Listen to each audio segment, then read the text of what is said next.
নমস্কাৰ সকলোকে স্বাগতম জনাইছো আহিছো আজি আকৌ এটি ভিডিঅ' লৈ আশা কৰো আপোনালোক সকলোৱে ভালে আছে আজি মই ভিডিঅ' লৈ আহিছো মাজুলীৰ সত্ৰ দৰ্শনৰ আমি যোৱা 2024 চনৰ ডিসেম্বৰ মাহত মাজুলী সত্ৰ দৰ্শন কৰিবলৈ গৈছিলো তাত বিভিন্ন সত্ৰ আমি দৰ্শন কৰিছো ইতিমধ্যে আপোনালোকক মই সত্ৰসমূহ দেখাইছো কিন্তু দুটা সত্ৰৰ ভিডিঅ' মই বহুত দিন আনা নাছিলো ভাবিছিলো গোটেইখিনি আপলোড দিছো এনেকৈ ভাবিছিলো কিন্তু মই এতিয়া দেখিলো দুটা সত্ৰৰ মই আপলোড এতিয়ালৈকে দিয়া নাই আপোনালোকক দেখুৱা নাই আজি মই গড়মূৰ সত্ৰৰ ভিডিঅ' আপোনালোকৰ ওচৰলৈ লৈ আহিছো আপোনালোকে হেকলৈকে চাই থাকিলে গম পাব গড়মূৰ সত্ৰত আমি কেনেকৈ গৈছিলো বা কেনেকৈ দৰ্শন কৰিছিলো তাত গৈ ভালে লাগে সঁচাকৈয়ে বহুত ভাল লাগে মাজুলী সত্ৰ দৰ্শন কৰি সত্ৰসমূহত আমি বিভিন্ন নজনা কথা জানিবলৈ পাইছিলো তাত সত্ৰত ভকতসকলে তেওঁলোকে সৰুৰ পৰা তাত থাকে তেওঁলোকে বিয়া নকৰাই গোটেই জীৱন এনেকৈ ভকত হৈ থাকে আহক তেন্তে ভিডিঅ'টো আপোনালোকৰ উপভোগ কৰক আপোনালোকে উপভোগ কৰক আৰু কমেন্ট কৰি জনাব কেনেকুৱা পাইছে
মাছখিনি কি ধুনীয়াকৈ মাটি বেৰি কৰি ৰাখছে দেখিছে না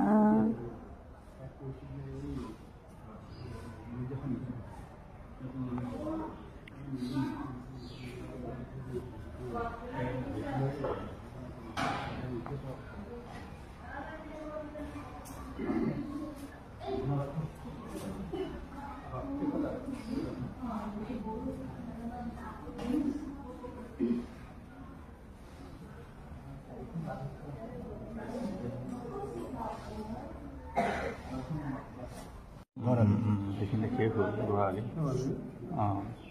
গড়মূৰ ইয়াত আছে মূল বিষয় আছে গোপাল ব্ৰহ্মপুত্ৰত এই মাজুজন হৈছে মোহনমদ মহী গোপাল তাৰ কাষজন হৈছে অচ্যুতানন্দ তাৰ কাষজন হৈছে বাসুদেৱ এইজনে হৈছে কেশৱৰাজ তেনেকৈ মানে প্ৰত্যেক ভাগে ভাগে আছে ইয়াত আছে 1656 খ্ৰীষ্টাব্দত প্ৰতিষ্ঠা দামোদৰ প্ৰতিষ্ঠা প্ৰতিষ্ঠা এতিয়া আগৰ সেই তামৰ শৰাই অস্ত্ৰদ শৰাই তেখেতলোকে দান দিয়া বস্তু তেতিয়া আহোম ৰজা জয়দেৱ সিংহ তেখেতলোকে দান দিয়া বস্তু আছে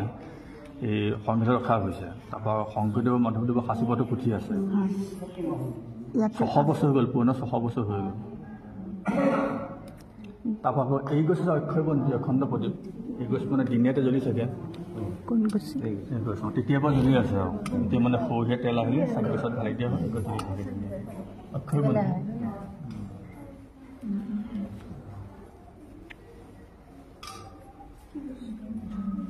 অক্ষয়